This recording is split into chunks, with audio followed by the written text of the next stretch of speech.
Si on parlait de la genèse du projet Aladdin, qui se veut un espace de dialogue et un espace de la mise en valeur des notions de la tolérance et de dialogue de différents acteurs, comment tout cela est né? Par instinct de conservation et par instinct de bon sens simplement, Aladdin est né de la réflexion d'un certain nombre d'entre nous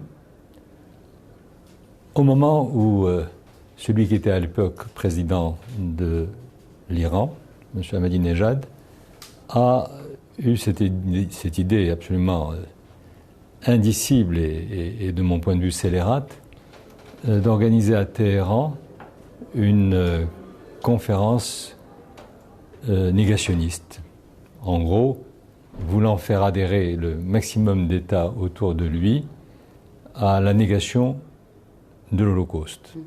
Ce qui, de mon point de vue et de celui de beaucoup de mes amis, a été une insulte à la fois à la civilisation du monde arabo-musulman auquel il se référait. Et donc il ne fallait pas que cette initiative aille plus loin. Et donc nous avons été un certain nombre de militants, je dirais, venus de très nombreux pays, à nous dire il faut tout de suite opposer une autre rhétorique et opposer la raison à cette démarche qui était, elle, totalement irrationnelle